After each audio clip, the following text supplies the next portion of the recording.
6월의 시장을 어떻게 바라보고 어떻게 투자 전략을 세워야 할지 이분과 함께 이야기 나눠보도록 하겠습니다. 주식명가 MTNW 박종현 어드바이저와 함께합니다. 어서 오십시오. 안녕하십니까? 안녕하세요. 네. 지난 간밤에 뉴욕 증시 얘기부터 한번 해봐야 될 것 같습니다.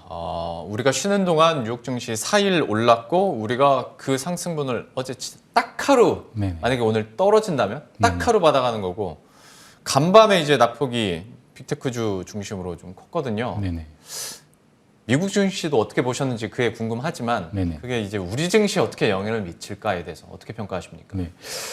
일단은 뭐 일본도 그렇고 다우나 뭐 나스닥 지수도 하락폭의 절반 정도는 낙폭을 축소를 했습니다. 근데 국내 증시는 그 기간 동안 설 연휴 기간이다 보니까 그런 부분이 하루 만에 이제 반영되지는 좀 힘든 구간이 그렇죠. 좀 있었고 앞서 뭐 MSCI 지수에 대해서 설명을 드렸는데 2월 달은 제가 어쨌든 기술적 반등 구간이 온다고 설명을 드렸습니다. 그래서 제가 이제 예상 밴드로 저는 2,770포인트에서 여러 가지 뭐 미시장이나 인플레이션에 대한 부분을 뭐 유가나 이런 부분의 영향을 일단 지수에 실시간으로 그런 부분은 밴드적으로 2,770에서 2,820 정도를 좀 기술적 반등 구간을 보고 있어요. 그런 부분은 말 그대로 하락폭의 3분의 1이나 똑같이 미국이나 일본처럼 절반 정도 반등하는 구간이 기술적 반등 구간이 2,820포인트입니다. 그래서 그 구간 내에 2월 달 오게 되면은 그 구간이 제가 볼 때는 21선 코스피 기준으로 네. 21선 부근이 될 것 같습니다. 그래서 그 부분이 만약 기술적 반등이 오게 되면은 현금이 없는 분들은 그 구간이 오게 되면은 어느 정도 현금을 50% 이상은 좀 보유해야 되지 않나 좀 이렇게 저는 분석을 하고 있습니다. 그러면 이제 애매해지는 게 네네. 코스피 2,770에서 2,820 밴드를 네네. 얘기해 주셨고 만약에 21선 회복 시 2,770선에서 그 밴드 회복 시 현금화 전략을 하자라는 건데 네네.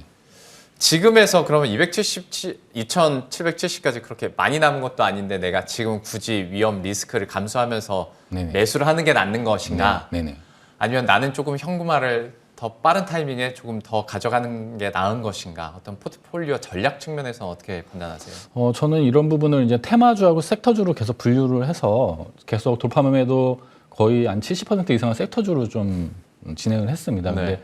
테마주 같은 경우는 말 그대로 손절선을 좀 정하면서 진행을 하셔야 되고 제가 지수에 대해서 4월은 제가 변곡 구간이 오게 되면서 지수가 그래도 많이 올라올 거라고 설명을 드렸습니다. 그런 이유는 3월 초에 중국 양해가 있고 거기서 경기 부양책이 또 나올 수가 있고 실제 지금 2월은 FOMC가 없습니다. 그렇기 때문에 긴축에 대한 이슈는 없지만 3월 17일경에 이제 FOMC에서 실제 이제 기준금리를 인상을 하겠죠. 그러면 그게 반영이 되면은 시장은 거기서 이제 저점에서 다시 반등 오는 구간이 오게 됩니다. 그러면 섹터주에 대한 부분은 여러 가지 데이터나 실적, 수출 데이터 이런 부분을 확인이 되는데 그런 종목 같은 경우 중기적인 전략으로 좋은 종목 같은 경우는 내가 중기 투자를 하겠다라는 관점이면은 지금 구간은 만약 현금이 있으신 분들은 제가 볼 땐 기술적 반등 이후에 다시 한번 V자 반등으로 뭐 3,000선까지 올라오고 그런 시장은 아니기 때문에 다시 한번 저점 지지 테스트가 오는 구간이 오기 때문에 그 구간에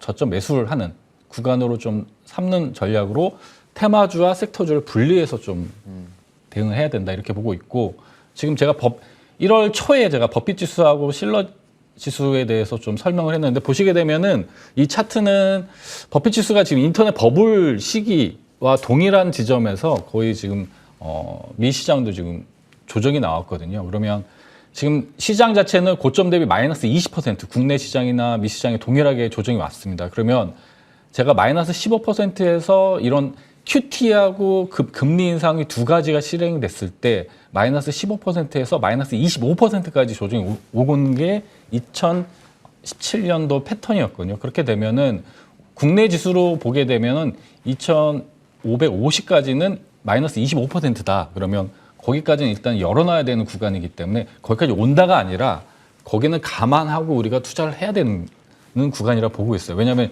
시장이 제가 생각한 것보다 굉장히 빠르게 반영이 되고 하고 있기 때문에 그래서 그런 부분을 어느 정도 염두해 두셔야 되기 때문에 현금 없는 분들은 좀 올라올 때 일부는 현금을 보유해야 된다는 관점을 좀 설명을 드리는 거고요. 다음 차트를 좀 보여주시면은 지금 우리 미 시장도 지금 제조업 지수가 발표가 되는데 뭐 시장 컨센에 59 정도가 나왔습니다. 50 이상이면 어쨌든 경기가 어쨌든 나쁜 건 아니지만 실제적으로 지금 피크가 좀 떨어지고 있다. 이런 부분이 문제가 되고 있습니다. 그래서 중국 쪽도 지금 3월에 경기 부양책을 해야 지금 동계올림픽 끝나고 해야 어느 정도 경기가 부양되는 구간이라 우리가 2, 3월은 좀 조심해야 해야 될 구간이고 그 구간에 섹터주는 저점 매수, 테마주로 데일리로 이렇게 단기 트레이딩을 해야 되는 두 가지 좀 여기 바벨 전략 말씀해 주셨는데 그런 식으로 좀 진행을 해야 될 부분이 있고 지금 중요한 거는 미국도 실적 발표에 따라서 굉장히 민감하게 반응하고 이런 제조업, 이런 매크로 지표, 환율 이런 부분에 굉장히 민감하게 반응하기 때문에 그런 부분을 지표상으로 확인하시면서 좀 보수적으로 좀 대응을 하셔야 되고 다음 차트도 한번 보여주시면은 지금 제가 1월 달에 설명드린 이런 공급자 납품 이런 압력 지수라고 합니다. 지금 시장의 문제는 인플레이션하고 이런 공급망 문제예요. 그러면 공급망 문제에 대한 압력 지수는 좀 내려가고 있고 ISM 제조업 지표도 좀 내려가고 있는데 이런 부분인 저는 3월에 저점이 형성되고 4월에 다시 시장이 반등 온다고 생각을 하고 있기 때문에 지표상으로 그렇게 계속 체크가 되고 있습니다. 그래서 환율이 1,200원 구간에서 계속 머무는 구간에 있게 되면은 여러 가지 밸류적으로 기업들도 마진이 계속 안 좋아지는 구조이기 때문에 1월, 2월 계속 수출 데이터는 계속 올라가지만 적자, 무역 수지가 적자입니다. 그래서 그런 부분을 여러분들이 너무 공격적으로 대응하시기보다는 현금 보유하시면서 대응하자 좀 이렇게 좀 설명을 드리겠습니다. 그러니까 2월에 기술적 반등이 가능하겠지만 이렇게 올라갈 때 비중을 확대하는 것이 아니라 올라갔을 때 좀 현금화 비중을 늘리는 쪽으로 전략 가져가자 얘기를 해주셨어요.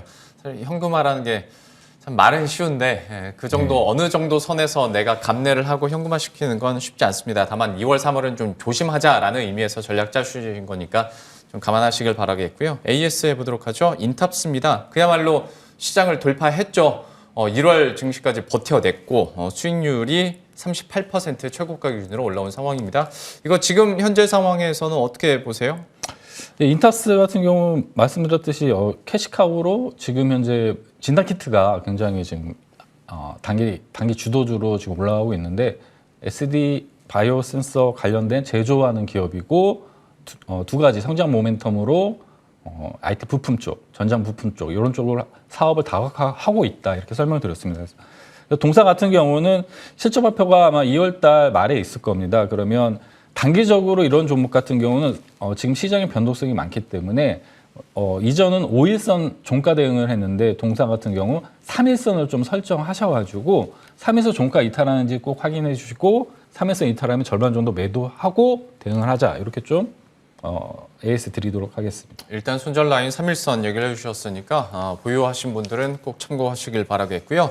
이어서 시장 또 한번 돌파할 수 있는 종목들 어떤 걸 준비하셨는지 하나하나 살펴보도록 하겠습니다. 첫 번째 종목부터 공개를 해주시겠어요? 네, 제가 설명드렸듯이 지금 문제는 공급만 문제하고 인플레이션입니다. 네. 인플레이션이 미국 같은 경우는 인건비 상승에 대한 부분이 굉장히 리스크가 있기 때문에 장기적으로 미국 같은 경우는 이런 부분을 자동화 시스템, 말 그대로 로봇이나 이런 스마트 팩토리 이런 부분으로 투자할 수밖에 없는 구조다라고 보고 있어서 저는 지금 오늘 추천드릴 종목은 로보티즈라는 종목을 좀 가지고 나왔습니다. 네. 예, 동사 같은 경우는 2대 주주가 LG전자가 되고 LG전자고요. 서비스 로봇 관련된 부품 솔루션을 좀 납품하는 기업입니다. 그래서 동사 같은 경우는 기술적으로 보시게 되면 1차 상승하고 지금 현 구간이 기술적인 조정이 나왔습니다. 눌림목 구간으로 제가 볼 때는 이 23,000원을 현재 이 음봉을 돌파하면서 양봉이 2일 연속 양봉이 나왔는데 시장 음봉 나올 때 좀 분할로 매수해 주시고 상단 이 밴드 상단인 31,500원 31,500원을 1차 목표가로 좀 제시해드리고 손절 라인은 이 돌파 라인이 23,000원이기 때문에 장중 22,500원을 손절 라인으로 정하시고 투자하시길 바라겠습니다. 첫 번째 종목 로보티즈 얘기를 해주셨는데요. 제가 앞서서 유창희 대표께도 그랬고 이번에는 어드바이저님께도 제가 너무 본능에 충실해서 네네. 의문을 드리는 거 아닌가 싶긴 한데 로봇 테마가 그러면 시장에 다시 오는 겁니까? 아니면 로보티즈만 지금으로서는 좀 모멘텀이 있다고 보시는 겁니까? 그때도 한번 동일하게 말씀드렸습니다. 저는 이제 테마가 한번 올라갔다가 이게 눌림이 오게 되면은 정말 진짜 수혜진, 찐 수혜주만 올라가게 됩니다. 그러면 이런 제가 볼 때는 LG전자가 일단은 이대주주로 있고 실제 산업적으로 동사 같은 경우는 실제 실적이 나오는 기업입니다. 그래서 이런 기업들 SPG나 이런 로보티즈 실제 부품이 납품하면서 실적이 찍히는 숫자가 찍히는 이런 기업들을 지금 현 구간에서는 여러분들이 투자를 하셔야 되고 로봇 관련된 종목이 한번 이 구간에 상반기 내에서는 주도주로 한번 반등이 나올 수 있다고 보고 있습니다. 좋습니다. 그 중에서 로보티즈다라고 저희가 한번 정리를 해보도록 하겠고 두 번째 종목도 공개해 주시겠어요? 두 번째 종목은 이게 오늘 이제 제가 추천드린 종목들은 다 인플레이션 관련된 종목입니다. 그래서 지금 구간에서 인플레이션 구간의 에너지 쪽에 SGC 에너지라는 종목인데요. 왜 이 종목을 가지고 나왔냐면 인플레이션을 지금 해치할 수 있는 지금 종목군이나 테마군은 뭐 지금 진단키트도 지금 뭐 확진자가 3만 명이 오늘 아마 예상이 되는데 그렇게 단기적으로 이렇게 인플레이션을 해치할 수 있는 종목이나 아니면 실적으로 단기 이슈가 되는 종목으로 이렇게 바벨 전략으로 두 가지 형태로 지금은 포지션을 정해서 투자를 해야 됩니다. 그러면 동사 같은 경우는 이 한국전력의 신재생 에너지로 이제 발전소를 운영을 해가지고 납품하는 기업이에요. 그러면 관련해서 에너지, 뭐 가스나 이런 부분이 굉장히 지금 유가나 이런 부분이 높기 때문에 동사 같은 경우는 반대로 그런 가격이 높아졌기 때문에 수혜를 볼 수 있는 기업으로 제가 선정을 해서 SGC 같은 경우는 지금 차트적으로 21선에서 추세가 지금 계속 형성이 되고 있습니다. 그래서 동사 같은 경우는 21선인 47,000원을 좀 돌파한 종목이기 때문에 이 종목은 이 라인 47,000원 라인을 종가 이탈하지 않으면 보유 관점 그리고 추세적으로 지금 상단 55,000원 구간이 오게 되면 계속 저항을 받는 자리이기 때문에 단기적으로 55,000원 라인을 분할 매도하는 전략으로 단기 전략으로 이렇게 좀 제시해 드리도록 하겠습니다. 예. SGC 에너지에 대해서 다시 한번 포인트와 함께 이렇게 가격 전략까지 세워줬어요. 다만 상단에 대한 막힘이 좀 어느 정도 있기 때문에 어느 정도 기술적으로 좀 차익 실현도 충분히 해야 되는 상황입니다. SGC 에너지 이렇게 포인트까지 마무리 짓도록 하겠습니다. 주식명가 MTNW 박종현 어드바이저와 함께했습니다. 말씀 고맙습니다.